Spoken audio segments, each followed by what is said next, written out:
नमस्कार, मी भुसारे मधुचंद्र लक्ष्मण। उलगुलान एक आदिवासी साहित्य चळवळ फेसबुक पेज यांच्यातर्फे आज माझे आदिवासी कवितेतील जीवन दर्शन या विषयावरील व्याख्यानाचं आयोजन केलेलं आहे।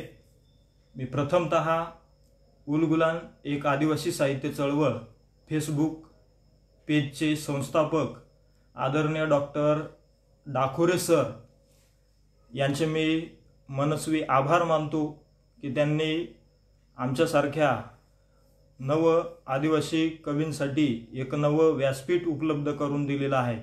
त्याबद्दल मी त्यांचे प्रथमतः शतशः आभार मानतो। उलगुलान या शब्दाचा अर्थ अनेक आतापर्यंत ज्यांनी व्याख्यान दिलेलं आहे त्या आदरणीय महोदयांनी उलगुलान या शब्दाची व्याख्या केलेली असेलच। विशिष्ट समूह किंवा गट आपला उद्दिष्ट किंवा हेतू साध्य करण्यासाठी, अधिकार प्राप्त करण्यासाठी समान ध्येयाने संघर्ष करतो, त्याला एकंदरीत उलगुलान असं म्हटलं जातं। मी माझ्या मंतव्य सुरू करण्याच्या अगोदर आदरणीय बिरसा दादा मुंडा, डॉक्टर गोविंद गारे तसेच आपल्या आदिवासींच्या स्वातंत्र्यासाठी ज्यांनी प्राणपणाला लावलं असे सर्व हुतात्मे यांना विनम्र अभिवादन करतो आणि माझ्या विचारांना प्रकटीकरणाला सुरुवात करतो।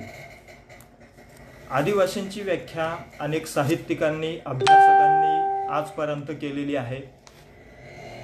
निसर्गाच्या सानिध्यामध्ये अख्खं आयुष्य आनंदानं घालवणारा तो आदिवासी, आपली परंपरा, भाषा, संस्कृती जोपासणारा तो खरा आदिवासी, पृथ्वी तलावावरची आदिम मानव जात, जंगल, जल, जमीन यांचा मूळ मालक तो म्हणजे आदिवासी। सजीव किंवा निर्जीव या सर्वांनाच देवता समान मानणारा तो आदिवासी, कष्टाळू, दरिद्री, दुःखी, कष्टी मनाचा पण तरीही चेहऱ्यावरती आनंद, हसू ठेवणारा तो आदिवासी, प्रामाणिक, कनवाळू, मायाळू, दानशूर मनाचा तो आदिवासी, गद्य, पद्य, मद्य यांचा निर्माता तो म्हणजे आदिवासी, हातावरची भाकरी दुसऱ्याला देऊन स्वतः उपाशी राहणारा आणि पाहुण्यांचा आदर सत्कार करणारा तो आदिवासी, निसर्ग हाच देव आणि निसर्ग हाच धर्म मानणारा तो खरा आदिवासी। अशी मी माझ्या कल्पनेनुसार आदिवासी या शब्दाची व्याख्या केलेली आहे। आदिवासी कवितेचा इतिहास पाहिला तर हा फार मोठा आहे आणि माझ्या कवितेंना सुरुवात करण्याच्या अगोदर मी माझं जे काय आजचे विचार आहेत ते मी दोन विभागांमध्ये मांडणार आहे। पहिलं म्हणजे आदिवासी कवितेला ज्यांनी घडवलं, ज्यांनी सोन्यासारखं मडवलं अशा आदिवासी कवींचा उल्लेख मी अगोदरच्या भागामध्ये करणार आहे आणि त्याच्यानंतर दुसरा जो भाग आहे त्या भागामध्ये मी माझ्या ज्या काही स्वतःच्या लिहिलेल्या कविता आहेत त्या कविता मी सादर करणार आहे। परंतु आदिवासी कविता म्हटली की आदिवासी कविता म्हटल्यानंतर आदिवासी कवितेला ज्यांनी खूप मोठं योगदान दिलेलं आहे, ज्यांनी घडवण्याचा प्रयत्न केलेला आहे त्यांचा उल्लेख करणं किंवा त्यांना टाळून पुढे जाणं हे योग्य नाही आणि म्हणून त्यांचा उल्लेख करणं हे मी क्रमप्राप्त मानतो, म्हणून त्यांचा उल्लेख हा करावाच लागेल। म्हणून मी पहिल्यांदा ज्यांनी आदिवासी कवितेला फार मोठं मोलाचं योगदान दिलेलं आहे अशा आदिवासी कवींच्या कविता मी थोडक्यात ओझरत्या त्याच्यावर प्रकाश टाकण्याचा प्रयत्न करणार आहे। पहिल्यांदा डॉक्टर गोविंद गारे यांनी आदिवासी साहित्यावर मोठ्या प्रमाणावर संशोधन केलं, आदिवासी साहित्याचं लिखाण केलं. अशा कविता त्यांनी ज्या काही लिहिलेल्या आहेत त्याच्यामधली ती माणसंच होती नावाची जी काही त्यांची कविता आहे, ही कविता मी थोडक्यात सादर करणार आहे. कळपा कळपाने चाललेली, काड्या कुड्या शरीराची, तेलकट काळ्या रंगाची, नागडी उडघी बोडकी, करपलेल्या मुक्या चेहऱ्याची, पोट खपाटाला गेलेली, कवटीत डोकं अडकलेली, डोक्यावर मडकी गाडगी, अंगा खांद्यावर चिलीपिली, धडपडत जगायला निघालेली ती माणसंच होती. या डॉक्टर गोविंद गारे यांच्या कवितेमध्ये हे जे काही वर्णन केलेलं आहे याच्यामध्ये आपल्याला सर्व आदिवासींची जी काही दयनीय अवस्था, दारिद्र्य अवस्था ही सहजपणे आपल्याला याच्यामधून दिसून येते. कळपा कळपाने चाललेली म्हणजे समूहाने, आदिवासी जो काही माणूस आहे तो समूहाने नेहमी राहत असतो. त्याच्या शरीराच्या काड्या कुड्या झालेल्या, उघडी बोडकी, अंगावरती कपडे नसलेली, पोट खपाटाला गेलेली, डोक्यावर गाडगी मडकी, अंगा खांद्यावर चिलीपिली पोरं घेऊन आणि ती जगण्यासाठी धडपडत असलेली माणसं ही कुठंतरी आपलं पोट भरण्यासाठी चाललेली आहेत. हे एक वास्तव चित्र डॉक्टर गोविंद गारे यांनी त्यांच्या कवितेमध्ये मांडलेलं आहे. याच्यावरून आपल्याला आदिवासींची जी काही दयनीय अवस्था आहे, आदिवासी माणसांचं जे काही दारिद्र्य आहे याचं वास्तव चित्र त्यांनी या कवितेमध्ये मांडलेलं आपल्याला दिसून येतं. पुढच्या काही अनेक कवींच्या कविता आहेत, त्यांच्यावर सुद्धा त्या ठिकाणी आपण प्रकाश टाकूया. की जगतात ते मरण येत नाही म्हणून, मरतात जगता येत नाही म्हणून, कशा करता जगणे कशा करता मरणे यातला फरक आजवर कोणीच त्यांना सांगितला नाही. म्हणजे आदिवासी माणूस हा फक्त आपलं रोजचं, आपल्याला त्या ठिकाणी रोज जगण्यासाठी काही ना काही मिळवलं पाहिजे, काही ना काही त्या ठिकाणी आपण मिळवलं पाहिजे, आपल्याला त्याच्यातून त्या ठिकाणी आपलं जीवन हे चांगल्या प्रकारे व्यथित झालं पाहिजे, एवढाच त्याला फक्त त्या ठिकाणी त्याचा जगण्याचा अर्थ माहिती असतो. आणि जगायचं कशासाठी हे आजवर त्या ठिकाणी त्याला कोणीही सांगितले नाही, असं एकंदरीत आपल्याला या कवितेवरून त्या ठिकाणी थोडक्यात दिसून येतं, सांगितलेलं दिसून येतं.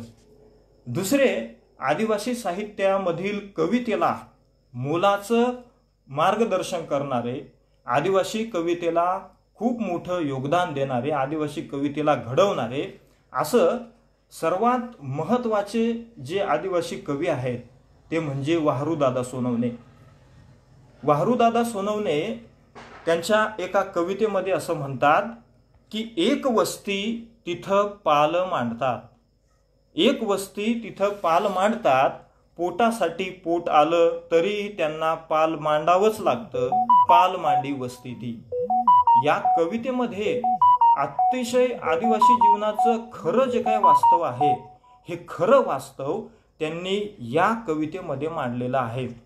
आदिवासी माणसं आपल्या पोटासाठी, आपल्या दैनंदिन जीवनासाठी, दैनंदिन गरजा भागवण्यासाठी वाटेल त्या ठिकाणी जीवन जगतात, पालं मांडत असतात. आणि हे जीवन जगत असताना त्यांच्यावरती खूप मोठा प्रसंग देखील त्या ठिकाणी येऊ शकतो, परंतु त्या ठिकाणी त्यांना जीवन जगण्यासाठी कोणत्याही हालाखीच्या परिस्थितीत त्या ठिकाणी त्यांना तिथं राहावंच लागतं, पालं आपली मांडावीच लागतात. हे एक वास्तव चित्र त्यांनी या कवितेमध्ये थोडक्यात त्या ठिकाणी मांडलेलं आहे. दुसरे महत्त्वाचे त्या ठिकाणी आदिवासी कवी म्हणजे आदरणीय भुजंगदादा मेश्राम यांनी एका कवितेमध्ये असं म्हटलेलं आहे की सकाळच्या चहासोबत नियमित आता रोज आदिवासींवरील अत्याचाराच्या बातम्या, वरुड, कोडपाखंडी, कोंड्याची वाडी आणि आता इंदरवली, किती स्वस्त होत चाललोय आम्ही.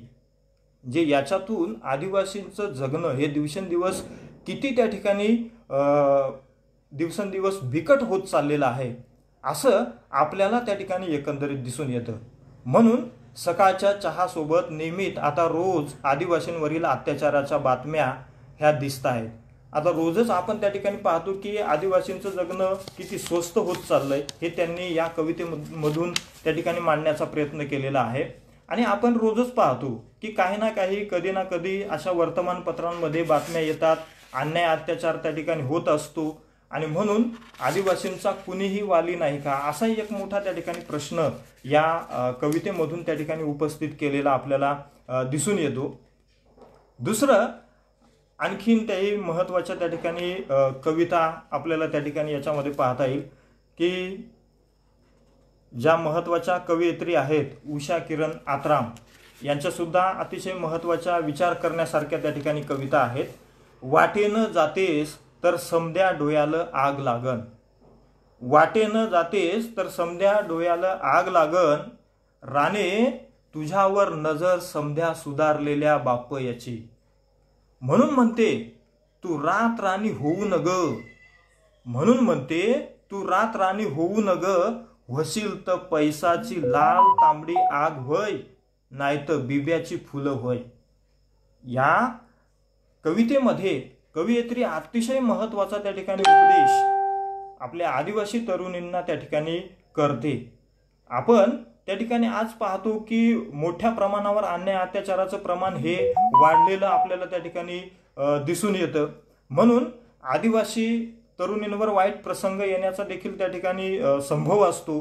म्हणून इथं त्या ठिकाणी साध्या बोळ्या आदिवासी तरुणीची स्त्रीची स्थितीगती पाहून आदिवासी स्त्रीला एक फार मोठा त्या ठिकाणी सल्ला दिलेला आहे की तुला त्या ठिकाणी परिवर्तन घडवायचं असेल, तुला जर त्या ठिकाणी आपलं स्वतःचं रक्षण करायचं असेल तर होय वसील तर पैसाची लाल तांबडी आग होय, असा एक महत्त्वाचा त्या ठिकाणी संदेश दिलेला आपल्याला त्या ठिकाणी दिसून येतो. हा एक महत्त्वाच्या गोष्टी आपल्याला या कवितेमध्ये त्या ठिकाणी दिसून येतात. त्यानंतर अशा बऱ्याच कविता त्या ठिकाणी आपल्याला दिसून येतात. याच्यामध्ये डॉक्टर उत्तमराव धोंगडे यांनी सुद्धा महत्त्वाच्या आदिवासी कविता त्या ठिकाणी रचलेल्या आपल्याला दिसून येतात. तर अशा एकंदरीत महत्त्वाचा जो काही आदिवासी कवितेचा भाग आहे हा आपल्याला एकंदरीत याच्यातून त्या ठिकाणी आपल्याला दिसून येतो.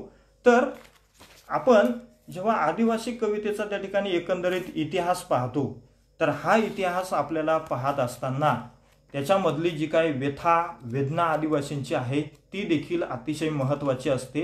हे देखील आपण त्या ठिकाणी पाहणं अतिशय गरजेचं आहे.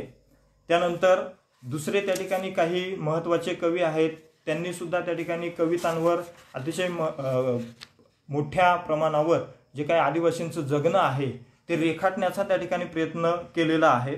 त्याच्यामध्ये प्राध्यापक माधव सरकुंडे सर यांनी सुद्धा आदिवासी कवितेवर मोठ्या प्रमाणावर जे काही वास्तव आदिवासींचं जगणं आहे त्याच्यावर त्या ठिकाणी प्रकाश टाकण्याचा प्रयत्न केला आहे. ते आपल्या कवितेमध्ये त्या ठिकाणी फार सुंदर असं त्या ठिकाणी म्हणतात की वारे स्वातंत्र्य, उपाशी राहण्याचं स्वातंत्र्य, भीक मागण्याचं स्वातंत्र्य, चोऱ्या करण्याचं स्वातंत्र्य, बलात्कार करण्याचं स्वातंत्र्य, कुणाला लुटण्याचं स्वातंत्र्य, पक्षातून फुटण्याचं स्वातंत्र्य, भोळ्या भाबड्या माणसाच्या जगण्याचं टपालच गहाळ केलं या स्वातंत्र्याने. हा एक फार मोठा त्या ठिकाणी प्रश्न हा आपल्याला त्या ठिकाणी दिसून येतो. आदिवासींना त्या ठिकाणी फसवलं जातं, होत्याचं नव्हतं त्या ठिकाणी होतं आणि म्हणून त्या ठिकाणी कुठेतरी आदिवासींना एक स्वातंत्र्य मिळाले पाहिजे अशी एक महत्त्वाची त्या ठिकाणी मागणी या कवितेमधून त्या ठिकाणी केलेली आपल्याला दिसून येते. आदरणीय दशरथ दादा मडावी यांनी सुद्धा कवितेमध्ये फार महत्त्वाच्या गोष्टी मांडलेल्या आपल्याला दिसून येतात. बिरसाई एक बिरसा दे, लढाईचा वारसा दे, बिरसाई एक बिरसा दे, लढाईचा वारसा दे, टोकदार तीर दे, आदिमांचे वीर दे, तंट्या मामा भाला दे, इमल्यावरती घाला दे, शंकर शहा तलवार दे, हातानाया धार दे, महादेवाचा पोहा, कबीराचा दोहा, येऊ दे जाक भडकू दे आग, मंडाल्याच्या घडा, आदिमांचा लढा निर्णायक होऊ दे. अशी महत्त्वाची त्या ठिकाणी एका वेगळ्या ताकदीनिशी ही आदिवासी कविता त्या ठिकाणी रेखाटण्याचा प्रयत्न आदरणीय दशरथदादा मडावी यांनी सुद्धा त्या ठिकाणी केलेला दिसून येतो. त्यानंतर दुसरं म्हणजे आदरणीय बाबाराव मडावी हे सुद्धा आदिवासी कवितेमधले अतिशय महत्त्वाचं नाव आहे। त्यांनी सुद्धा याच्यामध्ये उत्तम प्रकारे त्या ठिकाणी आदिवासी कविता मांडण्याचा प्रयत्न केलेला आहे। हे प्रिय या कवितेमध्ये त्या ठिकाणी त्यांनी म्हटलेलं आहे की हे प्रिये तुझ्या अश्रूंचे उसासे तुझ्या बेनाम गावावरनं, हे प्रिय तुझ्या अश्रूंचे उसासे तुझ्या बेनाम गावावरनं मला उद्ध्वस्त करीत चालले आहेत माझ्या आयुष्याची सोबत करत। प्रिय तुझ्या घुंगरांचा आवाज अजूनही आठवतो तू नाचत असशील भाकरीच्या तुकड्यासाठी। हे आदिवासींचं जे काही जगण्याचं वास्तव आहे ते वास्तव अतिशय ताकदीने त्या ठिकाणी याच्यामध्ये मांडलेलं आहे। आणि त्यामुळं त्या ठिकाणी आदरणीय बाबाराव मडावी सरांची जी काही कविता आहे ती भाकरीच्या तुकड्यासाठी आदिवासी माणसांना काय काय करावं लागतं याचं एक वास्तव चित्र या कवितेमध्ये त्या ठिकाणी वास्तवपणे मांडलेलं आपल्याला एकंदरीत दिसून येतं। त्यानंतर असेच आणखीन काही आदिवासी कवितेमधले त्या ठिकाणी महत्त्वाचे कवी ते म्हणजे तुकाराम दादा धांडे यांचं एक महत्त्वाचं नाव त्या ठिकाणी आपल्याला इथे घ्यावं लागेल। तर त्यांनी बाप नावाची कविता ही अतिशय सुंदररित्या त्या ठिकाणी मांडलेली आहे। आज महाराष्ट्रभर या कविता ह्या त्या ठिकाणी आनंदाने म्हटल्या जातात। तर त्यांच्या बाप या कवितेमध्ये त्या ठिकाणी बापाचं कार्यकर्तृत्व, बापाचं गुणगान हे अतिशय चपखल शब्दांमध्ये त्या ठिकाणी ते मांडताना दिसतात। बाप डोंगरी नांदतो मारतो, बाप डोंगरी नांदतो हाका कुत्र्याला मारतो, दूर बकऱ्या चारतो बाप डोंगरचा राजा कशी लंगोटी नेसतो। लय दमतो भागतो हात सूर्याला जोडतो, लय दमतो भागतो हात सूर्याला जोडतो, त्याच्या काळजाचं दुःख आख्या रानाला सांगतो। नाही पैशाची गाठ भेट बाप चांदण्या मोजतो, नाही पैशांची गाठ भेट बाप चांदण्या मोजतो। हे एक आदिवासी बापाचं एक प्रातिनिधिक चित्र हे वास्तवपणे आदरणीय तुकारामदादा धांडे यांनी आपल्या बाप नावाच्या कवितेमध्ये त्या ठिकाणी मांडलेला आहे की हा जो काही बाप आहे तो डोंगरा खाकरांमध्ये राहतो आणि तो त्या कुत्र्याला सुद्धा त्या ठिकाणी आपल्या सोबत ठेवतो, त्या सगळ्या मुक्या प्राण्यांवर सुद्धा त्या ठिकाणी खूप चांगल्या पद्धतीने माया लावतो, जीव लावतो, असा त्या ठिकाणी तो बाप याच्यामध्ये रेखाटलाय। तो बाप त्या ठिकाणी डोंगराला जाऊन बकऱ्या चारतो, परंतु त्याचं एक दारिद्र्य हे मात्र त्या ठिकाणी तो नेसलेली लंगोटी याच्यामधून त्या ठिकाणी आपल्याला जाणवतं। हे फार वास्तव चित्र त्या ठिकाणी आजच्या आदिवासी समाजाचं त्या ठिकाणी आपल्याला दिसून येतो। हात सूर्याला जोडतो, तो सूर्याला सुद्धा त्या ठिकाणी देव मानतो। असं तो बाप जो काय आहे तो दिवसभर कष्ट करून लय दमतो, थकतो, भागतो, परंतु त्या ठिकाणी आपलं रोजचं कार्यकर्तृत्व हे कधीही सोडत नाही, असं एकंदरीत त्या ठिकाणी आपल्याला दिसून येतं। त्याचं काळजाचं दुःख अख्ख्या रानाला सांगतो। जंगल हे त्याचा साथीदार आहे, जंगल त्याचा मित्र आहे, निसर्ग त्याचा मित्र आहे, निसर्ग हाच त्याचा त्या ठिकाणी खरा धर्म आहे, म्हणून त्याच्या काळजाचं दुःख आहे तो अख्ख्या जंगलाला त्या ठिकाणी सांगतो, असं एकंदरीत त्या ठिकाणी आपल्याला या कवितेमधून दिसून येतं। नाही पैशांची गाठ भेट, नाही पैशांची गाठ भेट बाप चांदण्या मोजतो। याच्यातून या दोन ओळींमधून फार मोठं आदिवासी जीवनाचं दुःख जे आहे ते दुःख त्या ठिकाणी आपल्याला याच्यामधून सांगितलेलं दिसून येतं, रेखाटलेलं दिसून येतं। असं एका आदिवासी बापाची जी काही व्यथा आहे, वेदना आहे, ती या कवितेमधून त्या ठिकाणी थोडक्यात मांडलेली आहे। तर अशा अनेक जे काही कवी आहेत तर ते आदिवासी कवींनी त्या ठिकाणी या बऱ्याच अशा ज्या काही कविता आहेत त्या कवितांमध्ये त्या ठिकाणी आपलं आदिवासी जीवनाचं वास्तव दर्शन हे घडवलेलं आहे आणि त्याच्यातून जी काय आदिवासी कविता आहे ती खऱ्या अर्थाने त्या ठिकाणी फुलत फळत आहे आणि ती खऱ्या अर्थाने त्या ठिकाणी पुढे येत आहे। हे एक महत्त्वाचं त्या ठिकाणी आदिवासी कवितेच्या दृष्टीने महत्त्वाचं पाऊल आहे, असं एकंदरीत त्या ठिकाणी आपल्याला दिसून येतं। आता दुसरे म्हणजे त्या ठिकाणी आमचे महत्त्वाचे आजचे जे काही कवी आहेत ते म्हणजे डॉक्टर संजयजी लोहकरे यांचा सुद्धा त्या ठिकाणी आता नुकताच मागं आदिवासींच्या लिलावाचा प्रजासत्ताक देश या नावाचा त्या ठिकाणी जो काही कविता संग्रह आहे तो कविता संग्रह त्या ठिकाणी प्रकाशित झालेला होता। त्याच्यामधल्या महत्त्वाच्या कविता ह्या वास्तव जीवन किंवा जे काही आदिवासी जगणं आहे ती किती विविधांगी आहे हे पटवून देण्याचा त्या ठिकाणी प्रयत्न केलेला आहे। तर त्यांची आदिवासींच्या लिलावाचा प्रजासत्ताक देश नावाची त्या ठिकाणी एक महत्त्वाची कविता आहे। तर याच्यामध्ये त्यांनी जे त्यांचं जगणं आहे ते अतिशय वास्तवपणे त्या ठिकाणी मांडण्याचा प्रयत्न केलेला आहे की प्रजासत्ताक दिनालाच बाण मायलान मला देशात नेला, प्रजासत्ताक दिनालाच बाण मायलान मला देशात नेला, मी आसन 15-16 वर्षाचा, मी आसन 15-16 वर्षाचा, मायचं पाठ खपाटीला आणि बा झिंगून झिंगून खंगलेला। मी म्हणलं अरे बा आज तर प्रजासत्ताक दिन, बेल्याचा बाजार सुद्धिक बंद आसन। तेव्हा बाण गाव देवाला हात जोडलं आणि तोंडातल्या तोंडात पुटपुटला, बेल्याचा बाजार बंद असला तर असू दे पण नारायण गावचा माणसाचा बाजार मात्र तेजीत चालू दे। मी म्हणलं अरे बा झेंडावंदन झाल्यावर जाऊ, पण बाण आम्हाला पहाटीच तंगाडलं। नारायण गावच्या स्टँडवर मायच्या पोटात भूक मया घोषाला करड, नारायण गावच्या स्टँडवर मायच्या पोटात भूक मया घशाला कोरड, आणि बा गिराईक पहेत होता रुबाबदार टोपीतला ठेकेदार, खिशात हात जनावर नहाळावी दावणीची तसं माणसं नेहाळू लागल्या। मी म्हणलं काम करून घाम गाळू म्हणजे घामाचा पैसा मिळल, मी म्हणलं काम करून घाम गाळू म्हणजे घामाचा पैसा मिळल, मायचं पोट भरलं तर गंगीचं कुठेतरी उज्ज्वल, आणि बा ही जरा मजा झिंगल, पण दिवसभर आम्हाली कोणीच नाही हटकला। रात व्हाया लागली तशी गिरायका वाढली, रात व्हाया लागली तशी गिरायका वाढली, आणि आमच्या भोवती पांढरी फटूक इवायना फिरू लागली। मया डोळ्यात आग आणि मायच्या पोटात भीती, मया डोळ्यात आग आणि मायच्या पोटात भीती, तसा ठेकेदारनं आमचा लिलाव सुरू केला। लिलाव झाला शेतावर नेला राहायला मोडकी झोपडी, लिलाव झाला शेतावर नेला राहायला मोडकी झोप,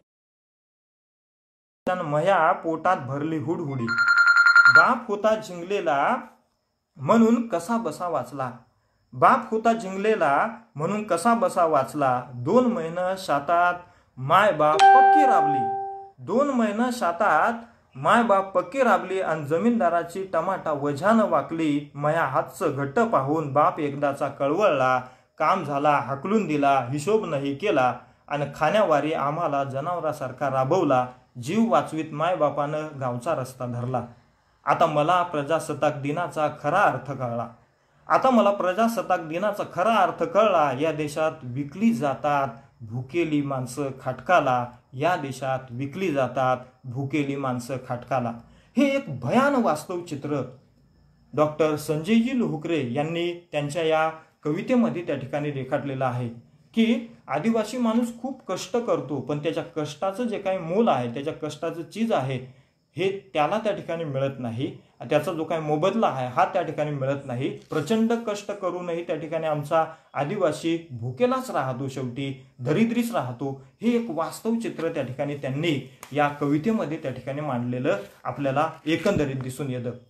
दुसरं आमची महत्त्वाचं त्या ठिकाणी जे कवी मित्र आहेत ते म्हणजे आमच्या पेठ तालुक्यातले देवदत्त चौधरी सर यांचे सुद्धा तहान आणि 2-3 कथासंग्रह, त्यांचे जे काही साहित्य आहेत हे साहित्य त्या ठिकाणी प्रकाशित झालेलं आहे, कविता संग्रह आहेत, त्यांची कादंबरी सुद्धा त्या ठिकाणी आहे। तर या त्यांचा जो काही पहिला कविता संग्रह होता तहान नावाचा, हा तहान नावाचा कविता संग्रह अतिशय महत्त्वाचा त्या ठिकाणी त्यांच्या कवितेला एक वेगळं वळण देऊन गेलेला दिसून येतो। त्याच्यानंतर त्यांची कविता ही वास्तव पद्धतीने त्या ठिकाणी उतरत गेली, त्यानंतर त्यांनी कादंबरीचं सुद्धा त्या ठिकाणी लिखाण केलेलं दिसतं।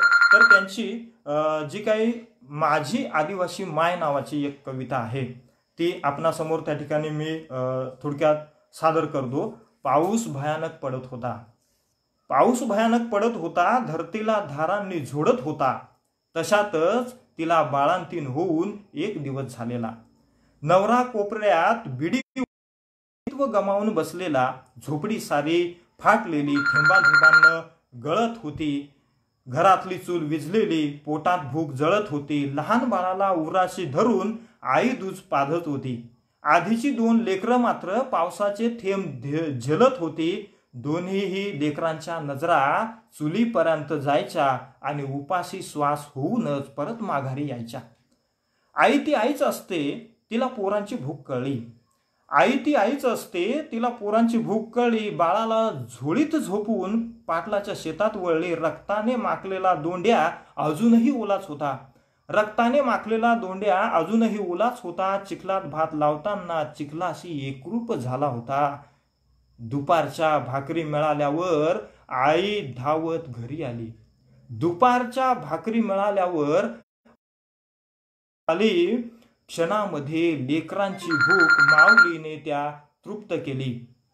आणि बाप मात्र बिड्यांवर बिड्या ओढत थोटक्यांचे ढीग करत होता. आणि बाप मात्र बिड्यांवर बिड्या ओढीत थोटक्यांचे ढीग करत होता. हे आदिवासी मायेचं वास्तव चित्र त्यांनी या कवितेमध्ये त्या ठिकाणी मांडलेलं आहे. एक भयान जे काही जगणं आहे ते आदिवासी मायेच्या वाटेला त्या ठिकाणी आलेलं आहे. म्हणजे कुठंतरी नुकतीच बाळंतीण होते आणि लगेच त्या ठिकाणी आपलं पोट भरण्यासाठी कुठेतरी कामाला जावं लागतं. हे आपल्याला एकंदरीत त्या ठिकाणी दिसून आलेलं दिसतं. हे आपण त्या ठिकाणी विसरून चालणार नाही. आणि म्हणून त्यांची जी काही कविता आहे ही आणखीन वास्तववादी चित्र रेखाटण्यामध्ये त्या ठिकाणी यशस्वी झालेली आहे असं मला एकंदरीत त्या ठिकाणी सांगावंसं वाटतं. त्याच्यानंतर आमची आदिवासी भगिनी सीताताई भोजने यांचा नुकताच मागं डांगान गाना नावाचा जो काही कविता संग्रह आहे तो कविता संग्रह त्या ठिकाणी कविता संग्रहामध्ये अतिशय श्रम प्रतिष्ठेचं जे काही मूल्य आहे ते श्रम प्रतिष्ठेचं मूल्य या कवितेमध्ये त्या ठिकाणी रेखाटलेलं दिसतं. त्याच्यामध्ये त्या ठिकाणी वास्तव पद्धतीने त्यांनी या कवितेमध्ये आपलं घरदार असेल, संसार, कुटुंब, अवतीभोवतीची माणसं, निसर्ग या सगळ्या गोष्टी त्यांनी या कवितेमध्ये त्या ठिकाणी अतिशय उत्कृष्ट पद्धतीने मांडलेल्या आहेत. आणि म्हणून याच्यामध्ये घर मांडला मांडला नावाची त्यांची एक कविता आहे. त्याच्यामध्ये त्या ठिकाणी ते असं म्हणतात की उन्हा तानात राबून बाई घर म्या मांधला. उन्हा तानात राबून बाई घर म्या मांधला. तापल्या दगडाना दिला चटका हाताला. मला घर मांदायला दगडा मातीचा आधार. लय भारई गवंडी दादा रहे पैशली उधार. एका कोसावानी पाणी म्यात डोकाव वाहिला. असा पाण्याचा दुष्काळ मया डोळ्यानं पाहिला. चैता वैशाखाचा ऊन करी जीवाची काहिली. मया लेकऱ्या बाळांनी माती लंबून वाहिली. असा घर मांदायाला रीन काढला काढला. असा घर मांदायाला रीन काढला काढला. कामा देशात जाऊन समदा रीन म्या फेडला. कामा देशात जाऊन समदा रीन म्या फेडला. आपलं जे सगळ्यांचं स्वप्न असतं की आपलं स्वतःचं एक कुटुंब, घर, संसार असावा आणि हे घर बांधण्यासाठी कवयित्रीने किती कष्ट त्या ठिकाणी घेतलेले आहेत हे आपल्याला दिसून येतं. उन्हातानामध्ये दगड वाहिल्या, विटा वाहिल्या, माती वाहिली, पाणी कितीतरी कोसावरून त्या ठिकाणी लांबून वाहिलं आणि आपलं जे काही स्वप्न आहे, स्वप्नातलं घर आहे हे कसं कष्टाने उभारलेलं दिसतं हे या कवितेमध्ये मांडलेलं आहे. आणि दुसरं म्हणजे हे घर बांधायला त्यांनी कर्ज काढलेलं आहे आणि ते कर्ज हे फेडण्यासाठी त्यांना सुद्धा कामावरती जावं लागलेलं आहे आणि ते काम करूनच त्या ठिकाणी आपलं जे काही स्वप्नातलं घर आहे ते कसं त्या ठिकाणी हिमतीने उभारलेलं आहे याचं एक वास्तववादी चित्र सीताताई भोजने ताईंनी या कवितेमध्ये त्या ठिकाणी अतिशय चांगल्या रीतीने दिसून येतं. त्यानंतर दुसरा एक महत्त्वाचा त्या ठिकाणी आमचा आत्ताच उगवता जो काही कवी आहे भावेश बागुल सुरगाण्याचा, त्याचं सुद्धा आत्ताच मागं पात्री नावाचा एक कविता संग्रह त्या ठिकाणी प्रकाशित झालेला आहे. त्याच्या कवितेमध्ये त्या ठिकाणी अतिशय वास्तववादी कविता आहेत. त्यांनी आपलं अवतीभोवतीचं जगणं, संस्कृती, आईवडिलांचं जीवन असेल, स्वतःचं जीवन असेल, त्यानंतर आदिवासी माणसांचं जगणं असेल, या सगळ्यांवरती त्या ठिकाणी प्रकाश टाकणाऱ्या उत्कृष्ट अशा कविता त्या ठिकाणी रचलेल्या आहेत. त्यांचे त्या ठिकाणी कासरा नावाची कविता देखील त्याच्यामध्ये अतिशय महत्त्वाची त्या ठिकाणी कविता आहे आणि त्यांची एक कविता त्याच्यामधली त्या ठिकाणी वाचतो मी की जी आदिवासी जीवनाचं जे काही महत्त्वाचं गोष्ट आहे आदिवासी जीवनातली। आणि आदिवासी जीवन हे कशा पद्धतीने त्या ठिकाणी आजही माणूस जगतो हे या कवितेमध्ये त्या ठिकाणी मांडलेलं दिसतं। बाटली नावाची त्या ठिकाणी त्यांची शेवटची त्या ठिकाणी कविता आहे। तर काम करून संध्याकाळी आजोबा माझा, काम करून संध्याकाळी आजोबा माझा दारूची एक बाटली दररोज आणतो प्यायला। काम करून संध्याकाळी आजोबा माझा दारूची एक बाटली दररोज आणतो प्यायला। दारू पिऊन झाल्यावर आजोबा बाटली फेकून देतो कोपऱ्याला। दारू पिऊन झाल्यावर आजोबा बाटली फेकून देतो कोपऱ्याला। मग सकाळी भंगारवाला आला की तीच बाटली विकून पोरग चणे वाटाणे घेतं खायला। तीच बाटली विकून पोरग चणे वाटाणे घेतं खायला। हे आमचं आदिवासींचं वास्तव जगणं आहे। म्हणजे ती बाटली त्या ठिकाणी त्यांचा आजोबा त्या ठिकाणी त्याच्यातून दारू आणतो, ती दारू पितो, परंतु ती बाटली विकून त्याच्यावर जे चणे फुटाणे येतात त्या चणे फुटाण्यांवर आमच्या आदिवासी माणसांची भूक भागवली जाते। हे एक वेगळं वास्तव चित्र हे या कवितेमध्ये अतिशय ताकदीने भावेश बागुल यांनी त्या ठिकाणी मांडलेलं आपल्याला दिसून येतं।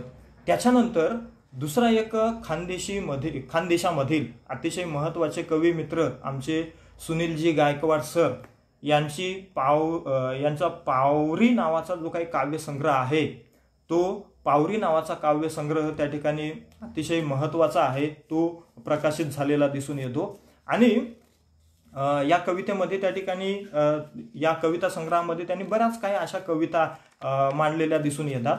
तर दुसरा म्हणजे या कवितेमध्ये ते म्हणतात की शबरीनं दिनी शांती एकलव्यनं दान खोजाना परी सांग आदिवासी दिलना धनवान। आदिवासी माणसाचं जे काळीज असतं ते कसं त्या ठिकाणी दयाळू असतं, धनवान असतं हे त्यांनी पहिल्या कडव्यामध्ये मांडलेलं दिसतं। शिकाडना तंट्यानू माणुसकी मीठ भाकर पोट भऱ्याला उधडा चांगला बनवना तेनं तुमला चाकर। अशी एक महत्त्वाची ओळ त्यांनी त्याच्यामध्ये मांडलेलं आहे की तंट्यादादा भिलांनी आपल्याला त्या ठिकाणी माणुसकी शिकवली। उपाशी माणूस असेल तर त्याला मीठ भाकर द्या, त्याचं पोट भरा, हा एक वेगळा धर्म शिकवलेला आपल्याला दिसून येतो। बिरसानं दिना आदिवासीला करा गड्या उलगुलान जंगलना राजा तू मूल निवासीना तुलाच मान। अशी एक महत्त्वाच्या ओळी त्यांनी त्याच्यामध्ये त्या ठिकाणी लिहिलेल्या आहेत। याच्यावरून त्या ठिकाणी आदिवासी धर्म हा कसा महत्त्वाचा आहे, बिरसादादा मुंडांनी आदिवासींना उलगुलान करायला शिकवलं। धर्म परिवर्तन किंवा त्या ठिकाणी जे समाज परिवर्तन आहे हे समाज परिवर्तन कशा पद्धतीने त्या ठिकाणी घडवलं पाहिजे हा एक मूल मंत्र त्या ठिकाणी दिलेला आहे। तर अशी एक महत्त्वाची कविता सुनील दादा गायकवाड यांनी सुद्धा त्या ठिकाणी रचलेली आहे। तर अशा बऱ्याच कवींच्या ज्या काही कविता आहेत, बरेच आपले आदिवासी बांधव असतील त्यांनी त्या ठिकाणी बरेच कविता संग्रह लिहिलेले असतील। आदिवासींचं जगणं हे वास्तवपणे त्या ठिकाणी मांडलेलं असेल असं म्हणायला हरकत नाही, परंतु ज्या काही माझ्याजवळ त्या ठिकाणी जे काही साहित्य होतं त्याच्या आधारे मी या सगळ्या साहित्यावर प्रकाश टाकणं हे माझं एक कर्तव्य होतं। म्हणून त्या ठिकाणी अगोदर जे आदिवासी कविता ज्यांनी घडवलेली आहे, ज्यांचं महत्त्वाचं योगदान आहे त्यांच्या अगोदर उल्लेख करणं हे देखील त्या ठिकाणी मी क्रमप्राप्त मानत होतो आणि त्याच्यामुळे त्या ठिकाणी याच्यावर प्रकाश टाकला मी थोडक्यात। त्यानंतर माझे जे काही महत्त्वाचे कविता संग्रह आहेत त्याच्यामध्ये आदोर नावाचा हा माझा पहिला कविता संग्रह प्रकाशित झाला। त्याच्यानंतर तांडा, त्याच्यानंतर आदिवासी गझल, असे 3 जे काही कविता संग्रह आहेत ते 3 कविता संग्रह त्या ठिकाणी प्रकाशित झाले। आदोर नावाचा जो काही पहिला कविता संग्रह आहे त्या आदोर नावाच्या कविता संग्रहामध्ये ज्याला आपण त्या ठिकाणी कवितेचं बालपण असं म्हणतो तशा पद्धतीचं त्या ठिकाणी बाळबोध अशी पद्धतीची त्या ठिकाणी ही कविता आहे। श्रम प्रतिष्ठेचं जे तत्वज्ञान आहे ते या संपूर्ण कविता संग्रहांमध्ये त्या ठिकाणी मी मांडलेलं दिसतंय। तर याच्यामध्ये त्या ठिकाणी जी माणसांची भूक आहे, आई वडिलांनी केलेले कष्ट असतील, त्याच्यानंतर आजूबाजूच्या माणसांनी केलेले कष्ट असतील, त्यांचं जगणं असेल, दरिद्री अवस्था, एक भयान भुकेचं चित्र, हे सुद्धा त्याच्यामध्ये त्या ठिकाणी मी मांडण्याचा प्रयत्न केलेला आहे। आपली संस्कृती असेल, आपले त्या ठिकाणी ज्या सण उत्सव परंपरा आहेत त्यासुद्धा त्या ठिकाणी या कवितेमध्ये मांडलेल्या दिसून येतात. तर माझं जे काही कुटुंब आहे ते कुटुंब अतिशय दरिद्री अवस्थेमध्ये त्या ठिकाणी सगळ्या आईवडिलांनी आजींनी जीवन घालवलेलं होतं आणि त्याच्यामुळं एक कोंड्याची भाकरी खाऊन जीवन जगावं लागत होतं. दैनंदिन एक दिवस हा त्या ठिकाणी घालवावा लागत होता आणि त्याच्यामुळे अशा अनेक गोष्टी होत्या ज्या बालपणी मी पाहिलेल्या होत्या, उघड्या डोळ्याने अनुभवलेल्या होत्या आणि या सगळ्यांचं चित्र जेव्हा मी नजरेसमोर आणलं तेव्हा मला त्या ठिकाणी कवितेच्या रूपात काही शब्द त्या ठिकाणी सापडले आणि ते मी त्या ठिकाणी ढेकर नावाची जी काही कविता आहे त्या ढेकर नावाच्या कवितेमध्ये त्या ठिकाणी माझ्या ज्या काही भावना आहेत त्या मांडण्याचा प्रयत्न मी त्या ठिकाणी केलेला आहे. कोंड्याची भाकरी खाऊन वाढला माझा जीव, कोंड्याची भाकरी खाऊन वाढला माझा जीव, आंबिले खाता खाता आलं भुकेलाही हिव. हिव म्हणजे ताप. कोंड्याची भाकरी खाऊन वाढला माझा जीव, आंबिले खाता खाता आलं भुकेलाही हिव. कडूकंद रानकंद मुळ्या, कडूकंद रानकंद मुळ्या खाऊन भूक झाली कडू, कंद मुळ्या खाऊन भूक झाली कडू, पचवून हे विष भुकेचे पोट लागे रडू. गढूळ पाण्याचा गढू सोबत शिळी भाकर, गढूळ पाण्याचा गढू सोबत शिळी भाकर, स्वप्नातल्या पुऱ्या बघून दिला तृप्ततेचा ढेकर. गोडाचा तर भासच होता, गोडाचा तर भासच होता आला ढेकर कडवट उफाळून, गोडाचा तर भासच होता आला ढेकर कडवट उफाळून. ही भूक वर्षोनवर्षीची जाती स्वप्नांमध्येच वाळून, ही भूक वर्षोनवर्षीची जाती स्वप्नांमध्येच वाळून. हे जे काय वास्तव भुकेचं चित्र आहे माझ्या कुटुंबातलं, हे माझ्या कुटुंबातलं भुकेचं वास्तव चित्र या कथेमध्ये या कवितेमध्ये मी थोडक्यात त्या ठिकाणी मांडलेलं आहे. तर याच्यामध्ये बऱ्याच वेळेला त्या ठिकाणी कोंड्याची भाकरी खावी लागायची किंवा कधी कधी त्या ठिकाणी आजी आई वरती संपूर्ण दिवस ते आंबिले पिऊन दिवस घालवावा लागायचा किंवा कधी कधी त्या ठिकाणी जंगलामध्ये जाऊन जे कडूकंद असायचे ते आणावे लागायचे, ते कापायचे, ते वाफवायचे आणि त्याच्यावरती सुद्धा त्या ठिकाणी भूक भागवावी लागायची आणि त्याच्यामुळे गोड पदार्थ मिळणं, पंचपक्वान्न मिळणं हे एक स्वप्न होतं आणि त्याच्यामुळे या स्वप्नामध्येच जी भूक आहे ती कशा पद्धतीने जळून गेली हे एक मांडण्याचा प्रयत्न, ज्या आदिवासी भुकेचं चित्र आहे ते मांडण्याचा प्रयत्न त्या ठिकाणी या कवितेमध्ये मी थोडक्यात केलेला आहे. त्याच्यानंतर दुसरं म्हणजे फडकी. ही फडकी एक आदिवासींची एक महत्त्वाचं प्रतीक आहे, आदिवासी श्रमाचं कष्टाचं एक महत्त्वाचं प्रतीक आहे आणि त्याच्यामुळे आमच्या आदिवासी भागांमध्ये ज्या काही स्त्रिया असतात तर त्या स्त्रिया आपल्या डोक्यावरती फडकी हे नावाचं जे काही वस्त्र आहे ते वस्त्र त्या ठिकाणी पांघरतात. तर याच नावाची एक फडकी नावाची त्या ठिकाणी जी कविता आहे ती कविता मी त्या ठिकाणी रचलेली आहे. तर फाटकीच माझी फडकी, फाटकाच माझा दोंड्या, फाटकीच माझी फडकी, फाटकाच माझा दोंड्या, फाटकी माझी झापाटी, फाटकाच माझा अर्ध भुकेला बंड्या.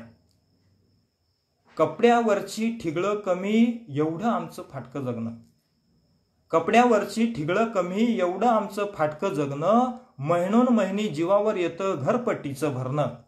गवताच्या पेंड्या कापता कापता हातही या रांडनं कापले, गवताच्या पेंड्या कापता कापता हातही या रांडनं कापले, संसाराची वझी वाहता वाहता आमचे यांचे केसही पिकले. पोटासाठी रोजच रोज धाव दवड कामाची, पोटासाठी रोजच रोज धाव दवड कामाची, दुपारच्या भाकरीतली अर्धी भाकर माझे भांड्याची. कपड्यांना साबण नाही बरा आमचा रिठांचा फेस, कपड्यांना साबण नाही बरा आमचा रिठांचा फेस, माती आमची माय मग मातीतच धुतो केस. मोठ्या घरच्या पोरान हाती गोरी गोरी भाकरी, मोठ्या घरच्या पोरान हाती गोरी गोरी भाकरी, उन्हा तानात बंड्या उभा त्यांच्याकडं पाही भिरी भिरी. जत्रा तमाशे पुरणपोळ्या आम्ही कधी बा जन्मात नाही पाहिली, जत्रा तमाशे पुरणपोळ्या आम्ही कधी बा जन्मात नाही पाहिली, पोरा फकत आमची गोल गोल फिरणाऱ्या पाळण्यांची सपनाच रंगवत राहिली. खपाटाच्या भिंतीची फोपडं करारती, मुडक्या तुडक्या घरांमधून कावळी आरपार जाती. कोंडा भाकर माटाची भाजी आंबील खाऊन कोठवर जगावा. कोंडा भाकर माटाची भाजी आंबील खाऊन कोठवर जगावा. चिमण्या पाखरांवाणी येळला फक्त वसा यावा. चिमण्या पाखरांवाणी येळला फक्त वसा यावा. हे जे काय फडकी नावाची कविता आहे, हे माझ्या कुटुंबातील आजी आई यांचं जे काही जगणं आहे ते मी थोडक्यात त्या ठिकाणी मांडण्याचा प्रयत्न केलेला आहे. तर त्या ठिकाणी आदिवासी माणसं ही अंगावरती फाटकी तुटकी त्या ठिकाणी कपडे घालतात आणि तरीही खूप मोठ्या पद्धतीवर मोठ्या कष्टाने आपलं कुटुंब चालवतात, घर चालवतात, घरातल्या सगळ्यांचं पोट भरतात. हे एक त्या ठिकाणी अतिशय ताकदीचं जे काही जगणं आहे ते आदिवासींच्या जगण्यावरून त्या ठिकाणी आपल्याला दिसून येतं.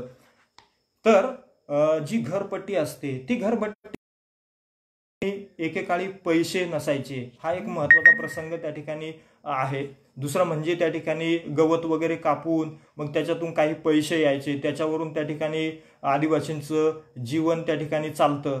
हे आम्ही प्रत्यक्ष डोळ्याने त्या ठिकाणी अनुभवलेलं आहे. आमच्या घरातले त्या ठिकाणी व्यक्ती गवत वगैरे कापायचे, मग ते भारे वाहून आम्ही न्यायचो. मग ती गाडी यायची, त्या गाडीमध्ये ते गवत जेवढं किलो भरलं तेवढं किलो त्या ठिकाणी त्या किलोवारी पैसे असायचे, ते पैसे मिळायचे आणि मग त्याच्यावर त्या ठिकाणी घरातल्या सगळ्या वस्तू घेणं वगैरे हे सगळं चालायचं. कुटुंबातल्या सगळ्या गरजा पूर्ण केल्या जायच्या.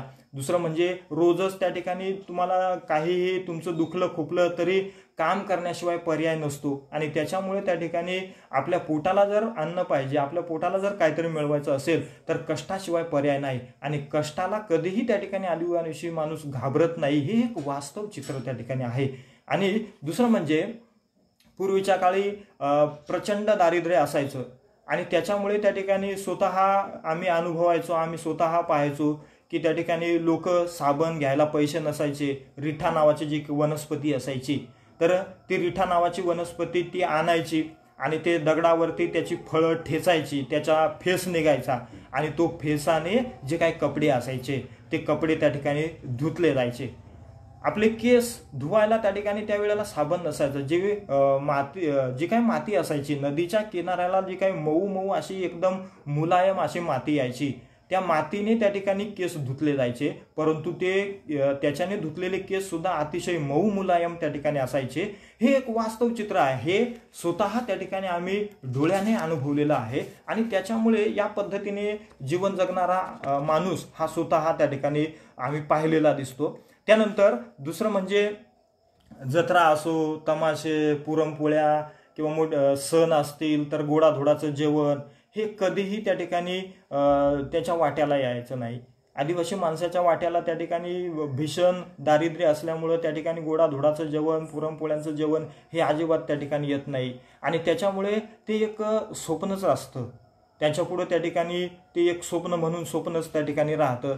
प्रचंड दारिद्र्य, घरांची पडकी तुडकी अवस्था आणि अशा अवस्थेमध्ये रोज कुठेतरी माटाची भाजी ही त्या ठिकाणी माहिती असेल किंवा कुठेतरी रानभाज्या, या रानभाज्या खायच्या, कडूकंद असतील ते खायचे, कुठेतरी त्या ठिकाणी आपली भूक भागवायची. जसं मिळेल आंबिले मिळेल किंवा त्या ठिकाणी ज्वारी बाजरीचं गव्हाचं असं जे काय जाडं भरडं त्या ठिकाणी पीठ हे दळायचं आणि त्याचं आंबिले वगैरे बनवायचे आणि ते पिऊन त्या ठिकाणी रात्रीच्या रात्री काढायच्या. हे एक वास्तव जगणं त्या ठिकाणी आदिवासींच्या वाट्याला त्या ठिकाणी आलेलं होतं आणि त्याच्यामुळे ह्या सगळ्या गोष्टी दुर्लक्षित करून चालणार नाही आणि त्या मांडण्याचा प्रयत्न या कवितांमध्ये त्या ठिकाणी मी केलेला आहे.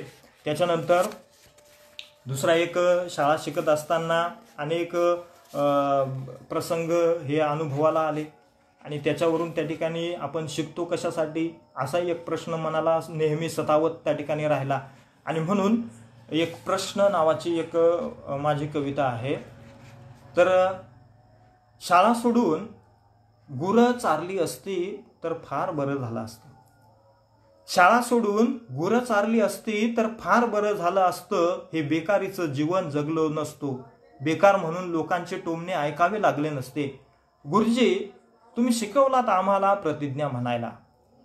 गुरुजी, तुम्ही शिकवलत आम्हाला प्रतिज्ञा म्हणायला ने आम्हीही बिचारे निरागस पण म्हणायचो सारे भारतीय आम्ही बांधव आहोत.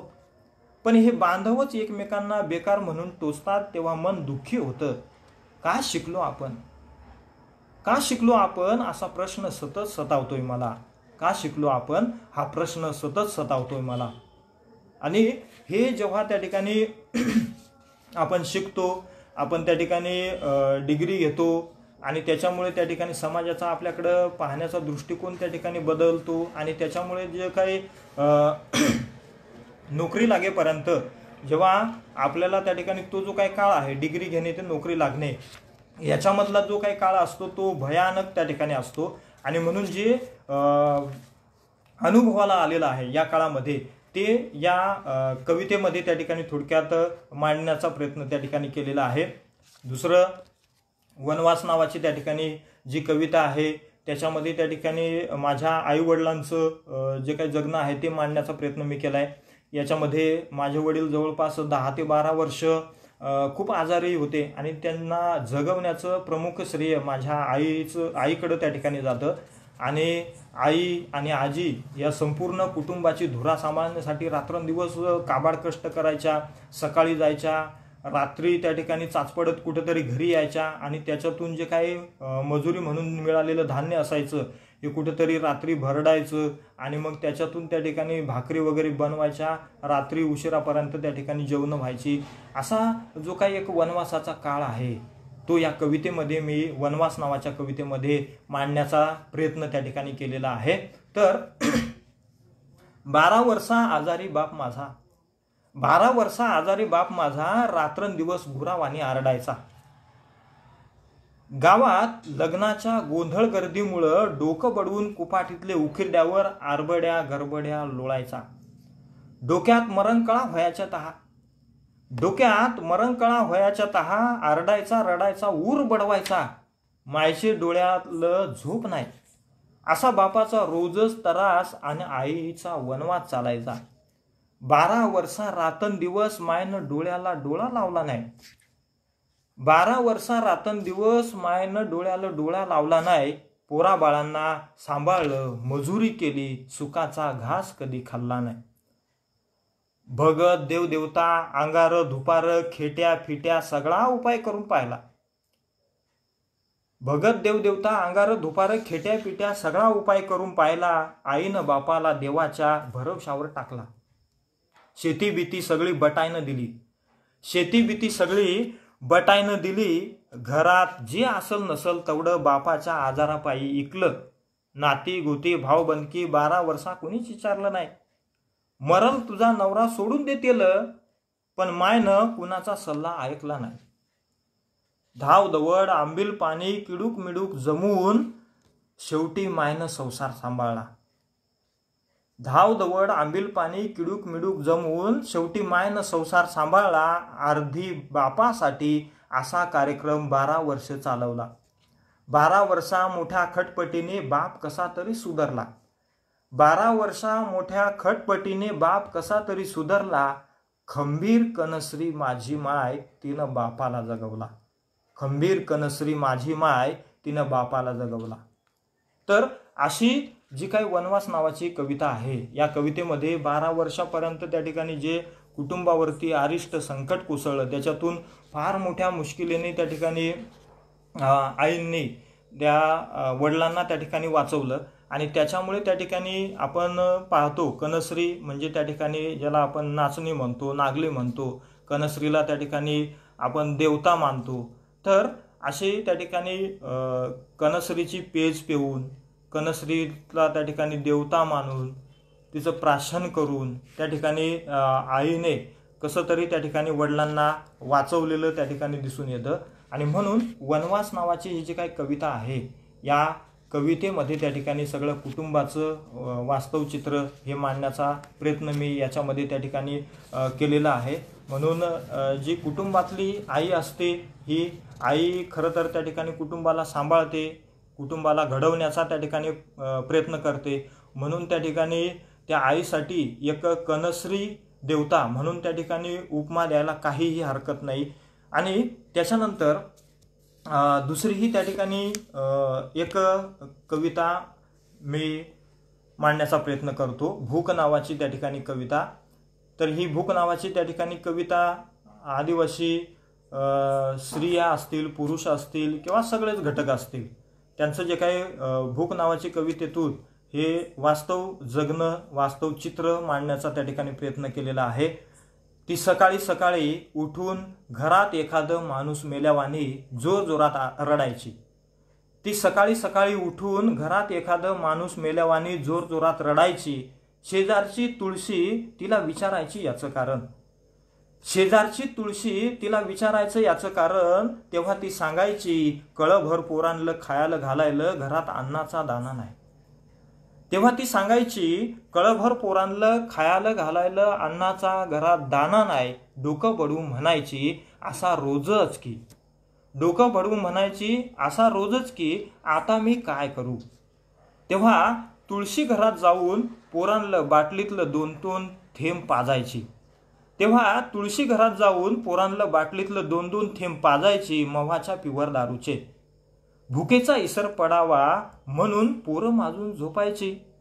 मग दोघंही 2-2 थेंब पियाच्या, पोरांना आगडं घालून झोपी जायच्या।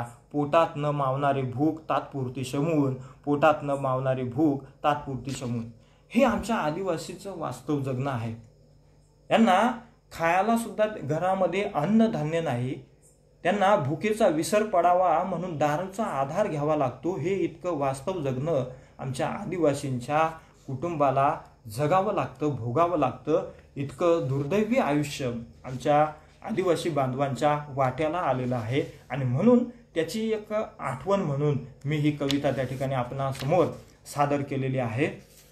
त्याच्यानंतर जी आदिवासी आपली संस्कृती आहे, आपली परंपरा आहे, जे आपल्या आदिवासींचे संस्कार असतील, हे शेवटपर्यंत त्या ठिकाणी आपल्या कुटुंबावर असतात, मुला माणसांवर त्या ठिकाणी असतात। आणि म्हणून एक कविता आपणासमोर त्या ठिकाणी सादर करतो की बऱ्याच दिवसानंतर नावाची त्या ठिकाणी एक कविता आहे। तर याच्यामध्ये त्या ठिकाणी नोकरीला असलेला मुलगा बरेच दिवस बाहेर असतो आणि बाहेर असल्यानंतर तो फार दिवसाने त्या ठिकाणी घरी येतो आणि घरी आल्यानंतरही त्या ठिकाणी तो आपल्या आईवडिलांना, आपले जे संस्कार असतात त्यांना तो विसरत नाही। आणि म्हणून हे जे काही आदिवासी माणसाचं सुसंस्कारी मन आहे, हे सुसंस्कारी मन त्या मुलाच्या भूमिकेतून या कवितेतून त्या ठिकाणी मांडण्याचा प्रयत्न केलेला आहे। तर बऱ्याच दिवसानंतर नोकरीला लागलेला पोरगा, बऱ्याच दिवसानंतर नोकरीला लागलेला पोरगा घरी आलेला पाहून आई बापाचं काळी सुपा एवढं व्हायचं। लेकराला इथं बसू का तिथं बसू असं व्हायचं।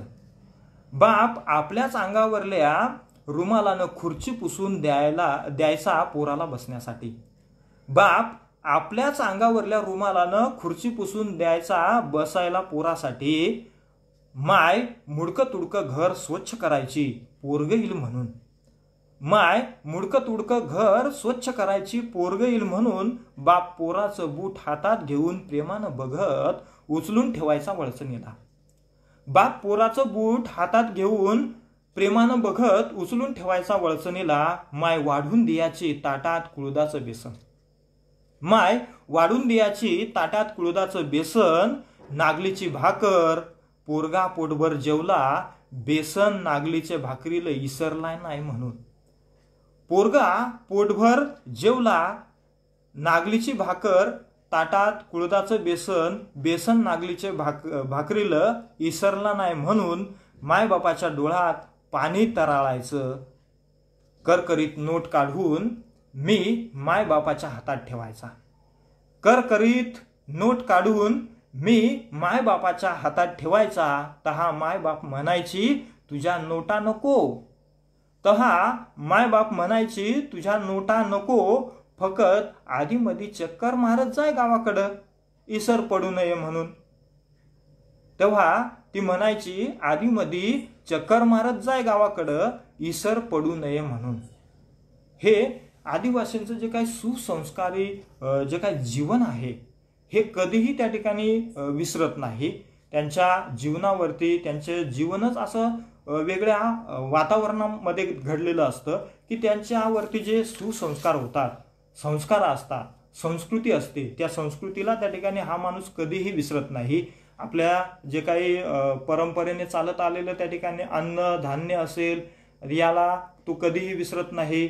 मायबापाला त्या ठिकाणी तो कधीही विसरत नाही. अशा पद्धतीचं एक चित्र मी मांडण्याचा प्रयत्न केलेला आहे. शेवटी मात्र त्या ठिकाणी जो काही मुलगा आहे तो जेव्हा त्या ठिकाणी त्या आई वडिलांच्या हातामध्ये कोरी करकरीत 100चे नोट ठेवतो, त्यावेळेला आई वडिलांना ती अपेक्षा नसते की माझा मुलगा नोकरीला लागलेला आहे, त्याने आम्हाला पैसे द्यावेत, ही त्यांची अपेक्षा नाही.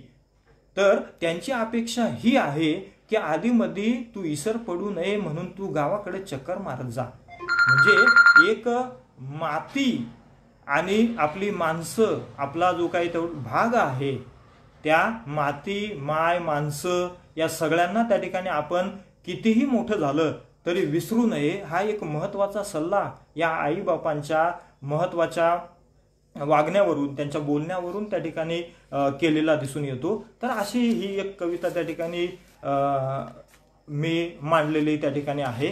त्याच्यानंतर दुसरी, जेव्हा शाळा शिकत असताना आपल्याला जेव्हा दारिद्र्याचं जीवन असतं, खूप गरिबी असते, हालाकीची परिस्थिती असते, त्यावेळेला शिक्षण घेताना फार मोठ्या अडचणी त्या ठिकाणी येत असतात.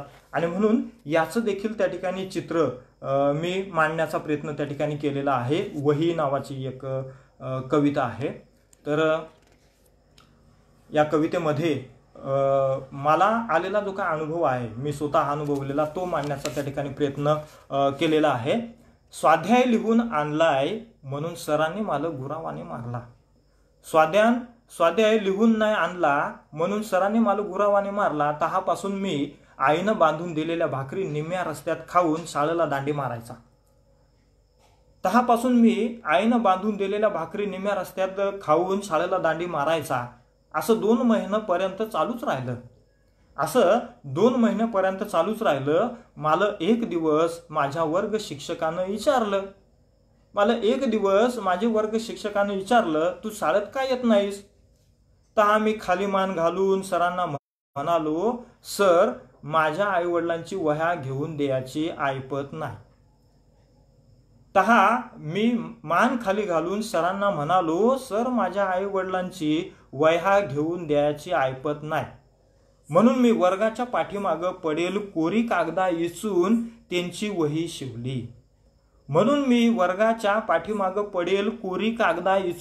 वही शिवली. तेवर स्वाध्याय लिहिला. पण आमचे सरांना ती वहीवरचा स्वाध्याय नको होता. हे एक वास्तव चित्र त्या ठिकाणी या कवितेमध्ये मांडण्याचा प्रयत्न केलेला आहे. कारण अतिशय कुटुंबाची दरिद्री अवस्था होती आणि त्याच्यामध्ये त्या ठिकाणी शिक्षण घेणं हे फार जीवावर येत होतं.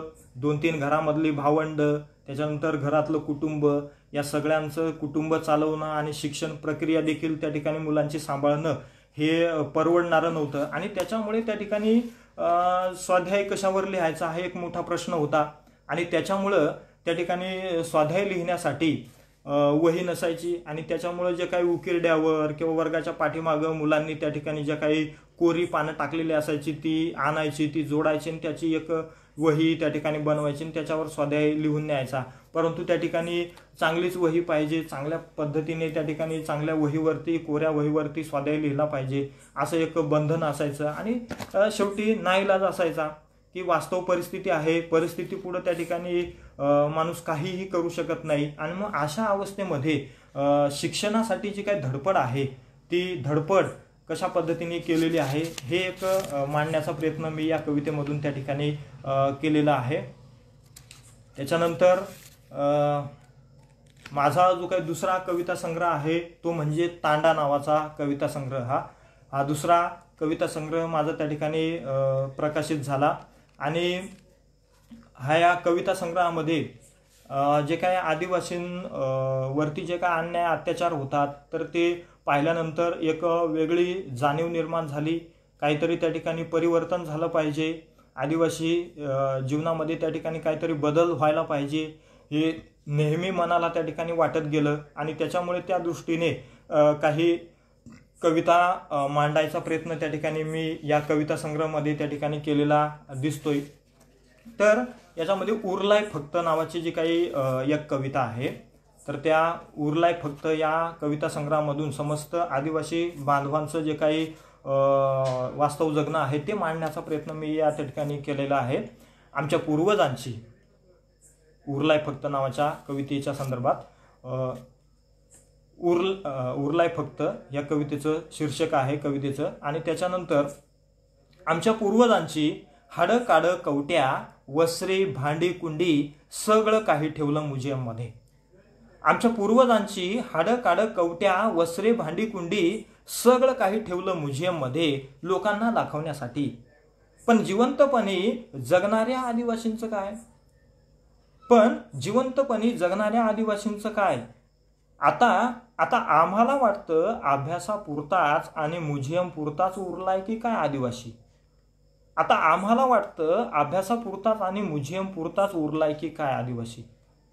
हे जे काय आपण पाहतो की आता त्या ठिकाणी बऱ्याच वस्तू भांडीकुंडी किंवा जे बऱ्याच काही आदिवासींच्या ज्या काही परंपरा लोककला ज्या काय आहेत त्या आता त्या ठिकाणी जतन करून ठेवल्या जातात। परंतु जो जिवंतपणे जो भयान दारिद्र्य अवस्थेमध्ये त्या ठिकाणी जो माणूस जगतो आहे त्याच्याकडे मात्र त्या ठिकाणी लक्ष द्यायला कुणालाही त्या ठिकाणी वेळ नाही। आणि म्हणून ही जी काही कविता आहे त्याच्याकडे त्या ठिकाणी हा प्रश्न जो काय आहे आदिवासी माणसाचा तो प्रश्न अधोरेखित करण्यासाठी ही कविता त्या ठिकाणी मांडण्याचा प्रयत्न मी केलेला आहे। त्याच्यानंतर आपण त्या ठिकाणी पाहतो की भुकेमुळं अन्याय अत्याचार आणि भुकेमुळं माणूस कोणत्याही थराला जाण्याची त्या ठिकाणी प्रवृत्ती आजकाल आपण त्या ठिकाणी पाहत असतो। परंतु या भुकेचे बळी सुद्धा अनेक बांधव आमचे ठरलेले आहेत आणि म्हणून याला अपवाद सुद्धा त्या ठिकाणी आपला माणूस सुद्धा त्या ठिकाणी नाही।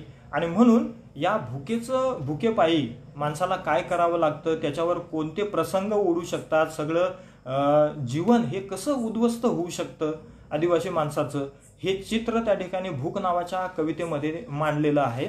तर तिची उपासमार होत असलेली पाहून त्यांनी तिला खाण्यासाठी काहीतरी देतो म्हणून घरात बोलवलं। तिची उपासमार होत असलेली पाहून त्यांनी तिला खाण्याला देण्यासाठी काहीतरी देतो म्हणून घरात बोलवलं। तिच्या देहाकडे चोरटी नजर टाकत त्यांनी हळूच दार ढकललं। तिच्या पवित्रतेचे दरवाजे क्षणात मोडून पडले। तिचं पावित्र्य मिनिटात राख होऊन उडालं। ती मात्र नुसतीच जगत राहिली शरीरानं सर्वस्वाचा त्याग करून उपासमार सोसूनही तिला आता कधी भूकच लागत नाही। तर अशा पद्धतीचं जे काही आदिवासी माणसावरती भुकेमुळं काय काय प्रसंग येऊ शकतात, पूर्ण आयुष्य उद्ध्वस्त त्या ठिकाणी आदिवासी माणसांचं स्त्रियांचं कशा पद्धतीने होऊ शकतं हे मांडण्याचा त्या ठिकाणी प्रयत्न या कवितेमधून त्या ठिकाणी मी केलेला आहे। दुसरं म्हणजे सगळं माझं अवतीभोवतीचा परिसर, निसर्ग, कुटुंब, आदिवासी माणसं, त्यांची सण उत्सव संस्कृती परंपरा असतील, ह्या सगळ्या गोष्टी त्या ठिकाणी म्हणजे एक माझ्या साहित्याचं प्रेरणास्थान आहे। या सगळ्या गोष्टींमुळे त्या ठिकाणी माझी कविता ही फुलली बहरली। त्याच्यामुळे त्या ठिकाणी मी या वास्तव जगण्याचं बारीक निरीक्षण केलं। त्याच्यामुळे त्या ठिकाणी मी अभूतपणे या कविता त्या ठिकाणी लिहायला लागलो। त्याच्यामध्ये ती नावाची एक कविता आहे।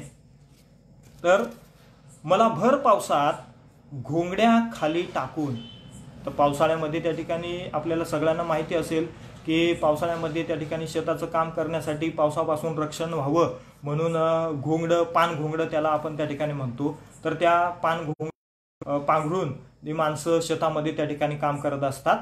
तर मला भर पावसात घोंगड्या खाली टाकून ती शेतात राब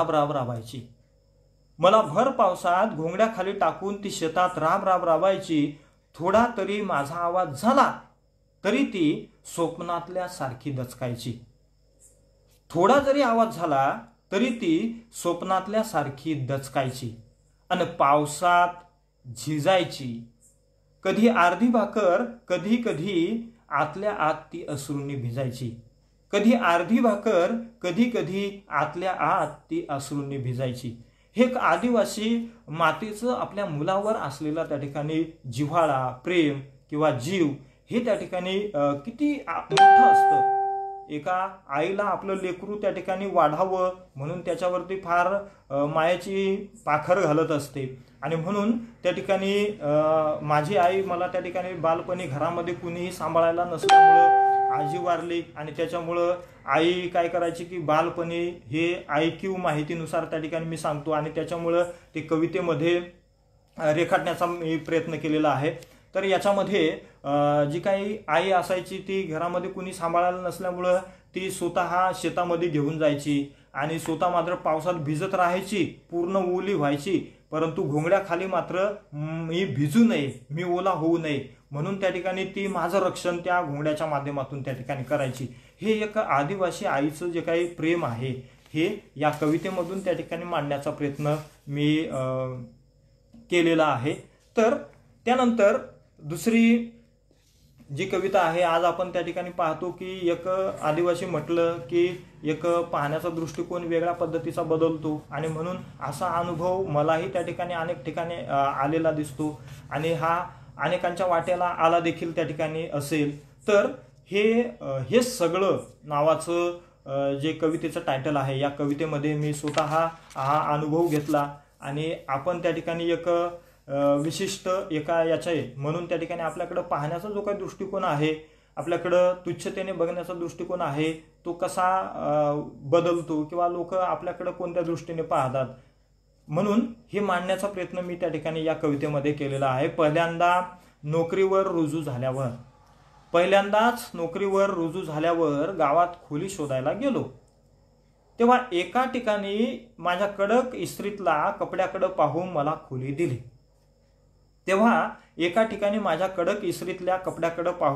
खोली दिली. घरच्या मालकिनीनं मला एकदा सहज विचारलं, तुमची जात कोणती?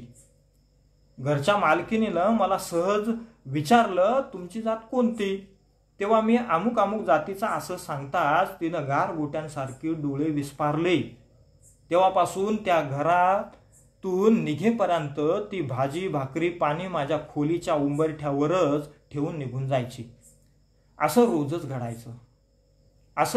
रोजच घडायचं फक्त माझ्या जातीमुळं आणि गावातल्या सगळ्या बाया माणसंही माझ्याकडे संशयाने बघायच्या.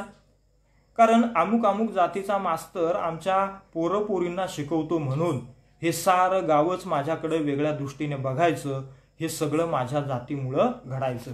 तर हे त्या ठिकाणी पहा की एक वेगळा अनुभव त्या ठिकाणी वाटेला आलेला आहे आणि तो मांडण्याचा प्रयत्न मी त्या ठिकाणी या कवितेमधून त्या ठिकाणी केलेला आहे. त्याच्यानंतर आदिवासी मुलांची शाळा किंवा आदिवासी माणसं जेव्हा आपल्या मुलांना शिकवतात तेव्हा त्या ठिकाणी या मुलांचा शाळेचा पहिला दिवस किंवा त्या ठिकाणी त्यांच्या शाळा म्हणजे ती संकल्पना काय, आदिवासी मुलांच्या दृष्टीने शाळेची संकल्पना ही एक फार वेगळी गोष्ट असते आणि म्हणून आदिवासी मुलं ही रोजच काही ना काही गोष्टीतून त्या ठिकाणी शिकत असतात. त्यांचे अनुभव, त्यांचं रोजचं जगणं म्हणजेच त्या ठिकाणी एक प्रकारची शाळा असते असं एकंदरीत त्या ठिकाणी वाटत आहे आणि म्हणून मी तो मांडण्याचा त्या ठिकाणी एक प्रयत्न या कवितेमध्ये केलेला आहे. आमची शाळा नावाची कविता त्या ठिकाणी आहे की पहिला शाळेचा दिवस आमचा शेतापासून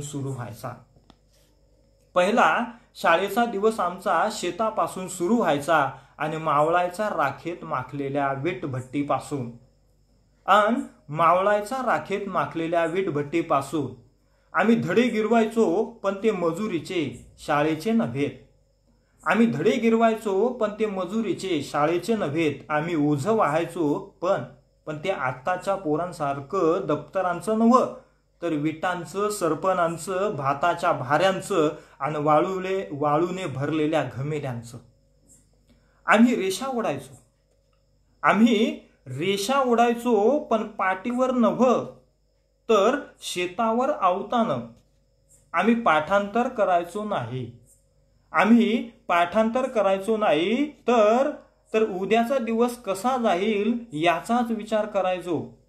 गुरुजी, आम्ही पाठ्यपुस्तकातल्या कवितांसारख्या कविता पाठ करत नाही.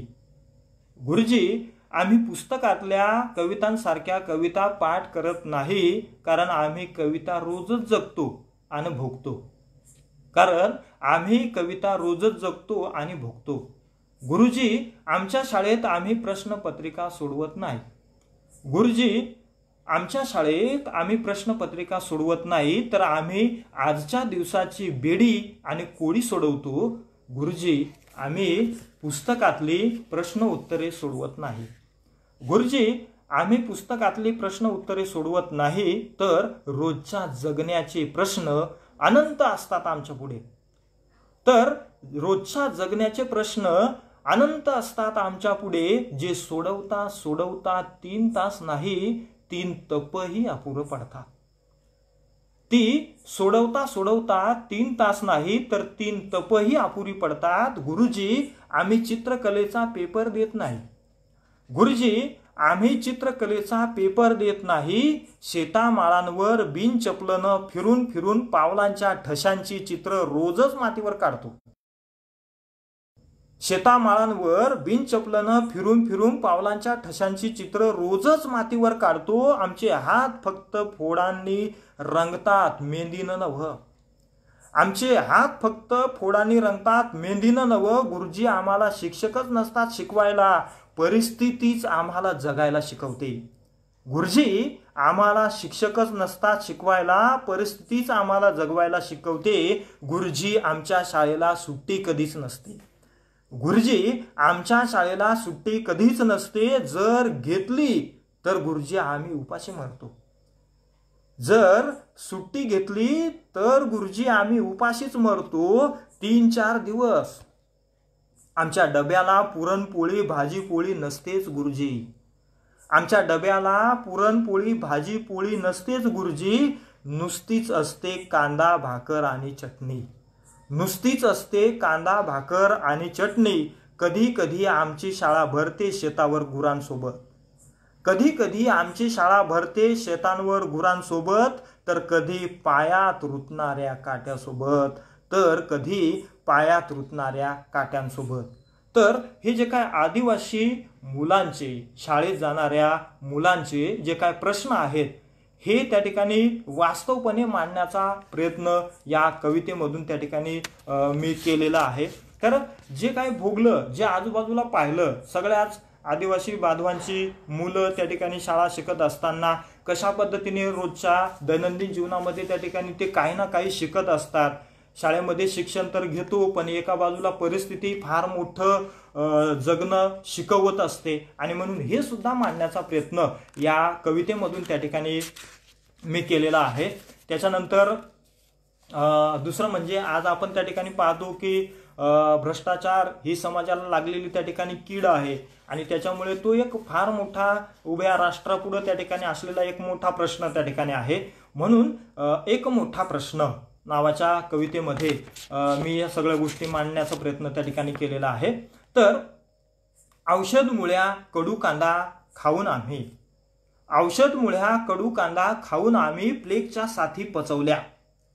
औषध मुळा कडू कांदा खाऊन आम्ही प्लेगच्या साथी पचवल्या. आता आम्हाला नशिबानं 2 वेळचं जेवण मिळत असूनही, आता आम्हाला नशिबानं 2 वेळचं जेवण मिळत असूनही भ्रष्टाचाराचं विष भिनलेलं ते कसं उतरवायचं, हा एक मोठा प्रश्न आहे. आपण त्या ठिकाणी पाहतो की आज किमान आपण त्या ठिकाणी माणसांना 2 वेळचं साधारणपणे त्या ठिकाणी जेवण त्या ठिकाणी आपल्याला मिळतं. जीवन चांगल्या पद्धतीने सुधारत आहे, परंतु अजूनही काही माणसं त्या ठिकाणी खूप दारिद्र्यामध्ये त्या ठिकाणी जीवन जगत असतात आणि जगत आहेत. हे त्या ठिकाणी वास्तव चित्र आहे. याच्यामध्ये त्या ठिकाणी भ्रष्टाचाराचं जे काही भूत आहे ते समाजामध्ये त्या ठिकाणी खूप फैलावलेलं आहे, आणि त्याच्यामुळे त्या ठिकाणी माणसांच्या वाटेला दयनीय दारिद्र्य अवस्था ही देखील त्या ठिकाणी आलेली आहे. असं एकंदरीत या कवितेमधून त्या ठिकाणी मांडण्याचा प्रयत्न मी केलेला आहे. त्याच्यानंतर माझी माझा जो काही तिसरा जो काही कविता संग्रह आहे तो म्हणजे आदिवासी गझल। आता या तोडक्या मोडक्या गझला मांडण्याचा प्रयत्न मी त्या ठिकाणी या कविता संग्रहामध्ये केलेला आहे। तर असा जो काही आदिवासी गझल नावाचा जो काही कविता संग्रह आहे हा माझा त्या ठिकाणी गेल्या 2 वर्षांपूर्वी त्या ठिकाणी प्रकाशित झालेला आहे। तर याच्यामध्ये गझलेच्या माध्यमातून आपल्या आदिवासी माणसांचं जे काही दुःख आहे, वेदना आहे, ह्या मांडण्याचा प्रयत्न मी त्या ठिकाणी या कवितेतून केलेला आहे। तर आत्ताच आमची माणसं नावाची गझल आहे, ती आपणासमोर सादर करतो। आत्ताच आमची माणसं गाठोडी बांधून आले, आत्ताच आमची माणसं गाठोडी बांधून आले, कित्येक आदिवासींचे लिलाव मज सापडून आले। आताच आमची माणसे गाठोडी बांधून आले, कित्येक आदिवासींचे लिलाव मज सापडून आले। रंग डिपिंगाने हात होते आमचे माखलेले, रंग डिपिंगाने हात होते आमचे माखलेले, निर्वंश किती आदिवासींचे तांडे मज सापडून आले, कित्येक आदिवासींचे लिलाव मज सापडून आले। उन्हात तान्हात राबून त्यांनी बंगले त्यांचे मोठे केले, उन्हात तान्हात राबून त्यांनी बंगले त्यांचे मोठे केले, भुकी मुले झोळीत झोपवताना मज सापडून आले, आताच आमची माणसं गाठोडी बांधून आले। दुकानातल्या वस्तूंप्रमाणे भाव आदिवासींचा ठरवला, दुकानातल्या वस्तूंप्रमाणे भाव आदिवासींचा ठरवला, वक्षस्थळांवर नजरा टाकताना मालक सापडून आले, आताच आमची माणसं गाठोडी बांधून आले। रोजच राबतात हजारो आदिवासींचे काफिले, रोजच राबतात हजारो आदिवासींचे काफिले, तरण्या पोरींकडे इशारा करताना मज ते सापडून आले, आताच आमची माणसं गाठोडी बांधून आले। कमी दामात काम जास्त, कमी दामात काम जास्त हे मालकांचं तंत्र, साखळ दंडात बांधताना मज ते सापडून आले, आताच आमची माणसं गाठोडी बांधून आले।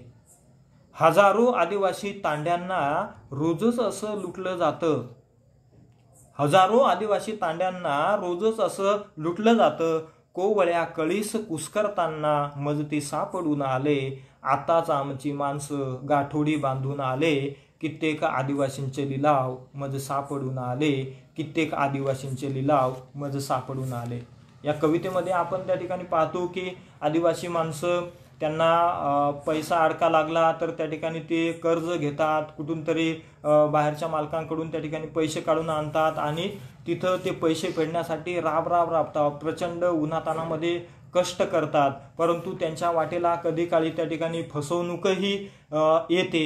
हे एक वास्तव चित्र त्या ठिकाणी आहे आणि त्याच्यामध्ये आदिवासी जीवनाचं शोषण देखील त्या ठिकाणी मोठ्या प्रमाणावर होताना आपल्याला दिसतं आणि म्हणून एक अज्ञानी अडाणी आदिवासींना त्या ठिकाणी फसवणं सुद्धा हा जे काही इतर जे काही माणसं आहेत ते करण्याचा प्रयत्न त्या ठिकाणी करत असतात।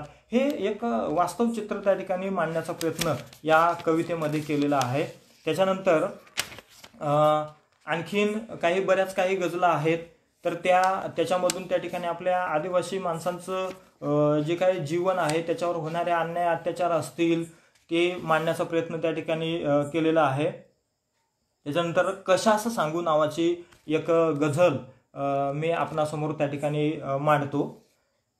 कशास सांगू आता माझी भोगलेली कहाणी, कशास सांगू आता माझी भोगलेली कहाणी, तुझं ओळखलेच नाही, कशास सांगू आता माझी भोगलेली कहाणी, तुझं ओळखलेच नाही हा माझा दोष होता।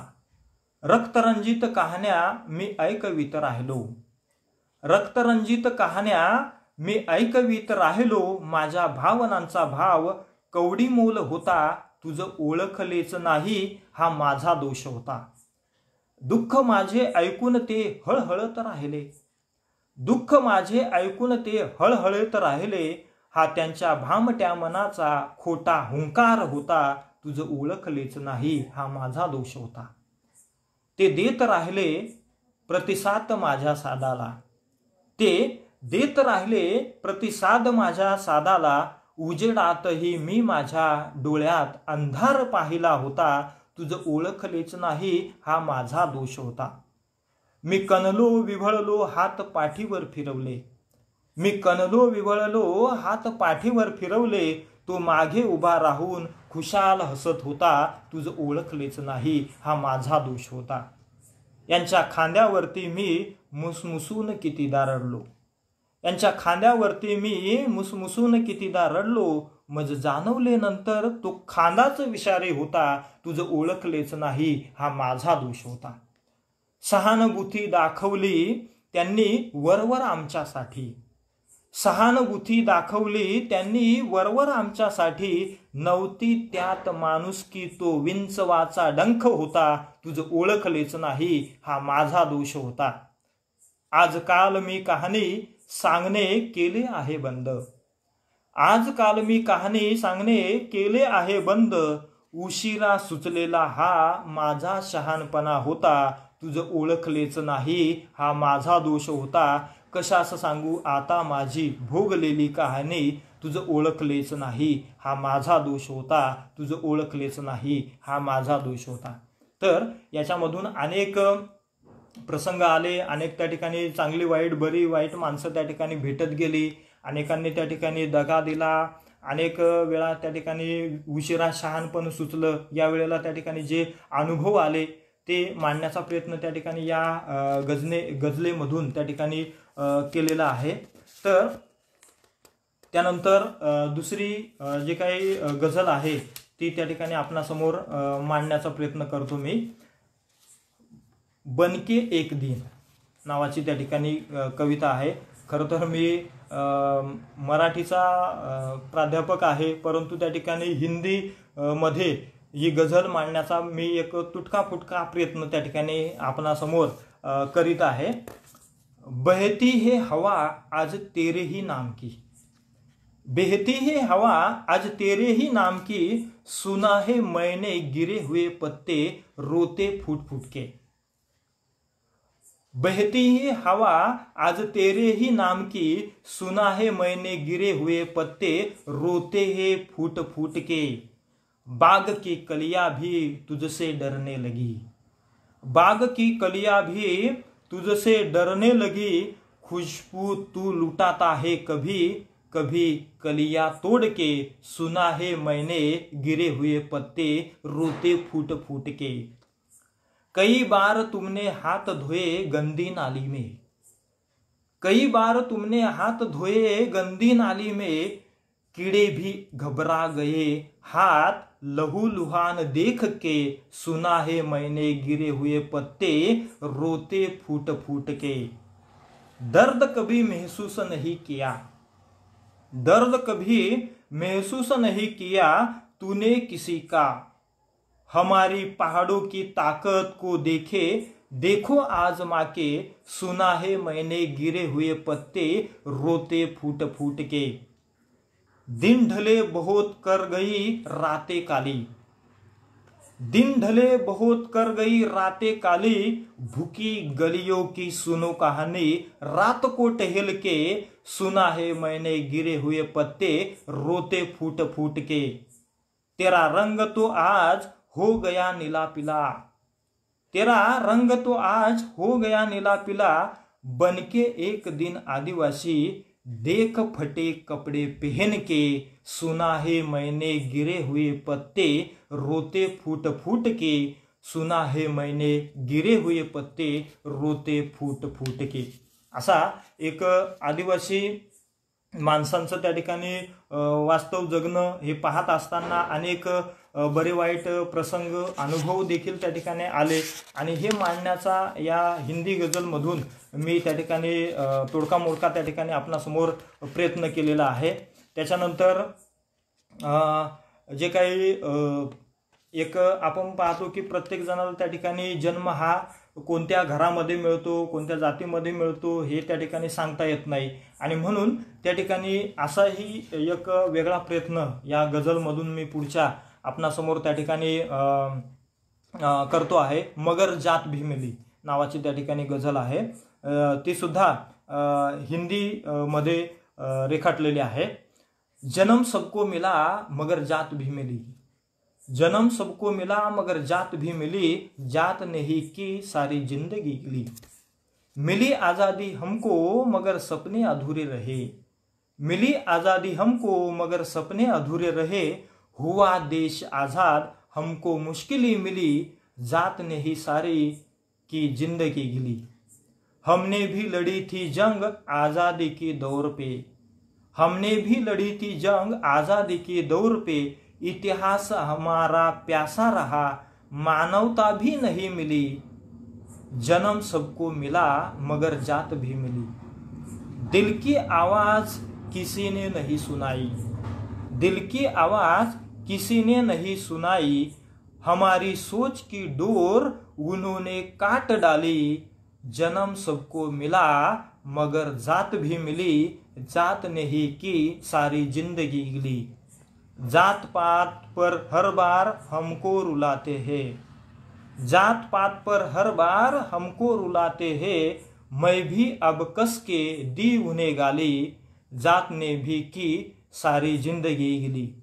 क्या होगा अब मुझे देखना है आगे, क्या होगा अब मुझे देखना है आगे, लेकिन सुना है कि उन्होंने अपनी बात बदल डाली, लेकिन सुना है कि उन्होंने अपनी बात बदल डाली, जात ने ही की सारी जिंदगी गेली, जात ने ही की सारी जिंदगी गेली। तर अशा प्रकारे आपल्या एका आदिवासी बांधवांचं, आदिवासी जातीचं एक वेगळं दुःख हे त्या ठिकाणी मांडण्याचा प्रयत्न मी या कवितेमधून, गझल कवितेमधून त्या ठिकाणी मांडण्याचा प्रयत्न केलेला आहे थोडक्यात।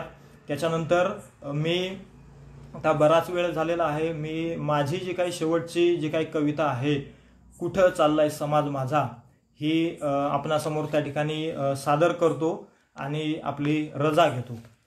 रस्त्यात खड्डा की खड्ड्यात रस्ता काहीच आम्हाला कळत नाही, रस्त्यात खड्डा की खड्ड्यात रस्ता काहीच आम्हाला कळत नाही, कुठं चाललाय समाज माझा कुणालाच कळत नाही, योजनांच्या अमृताचा घडा फक्त इथे दाखवला जातो, योजनांच्या अमृताचा घडा फक्त इथे दाखवला जातो, आमच्यापर्यंत थेंबही झिरपत नाही, आम्ही लाळच घोटत राहतो, कुपोषणाचे बळीवर बळी घरात आमच्या जात आहे, कुपोषणाचे बळीवर बळी घरात आमच्या जात आहेत, अन्नाच्या कणासाठी हडकुळी मुलं धडपडत आहेत, शहरं कशी स्मार्ट बनत गेली, शहरं कशी स्मार्ट बनत गेली, आमचे आदिवासी मात्र वर्षानुवर्ष गरिबीत पिचत आहेत, दारिद्र्याचा भस्मासूर आमच्या घरातून हटत नाही, कुठं चाललाय समाज माझा कुणालाच कळत नाही, शिकणाऱ्या गोजीरवाण्या कळ्या कुस्करणारे इथे लपले आहेत, विषारी नजर चुकवून रोज आमच्या आया बहिणी जगत आहेत, पाण्याचे टँकरवर टँकर शहरोशहरी पळत आहेत, आदिवासी लेकरं एका थेंबासाठी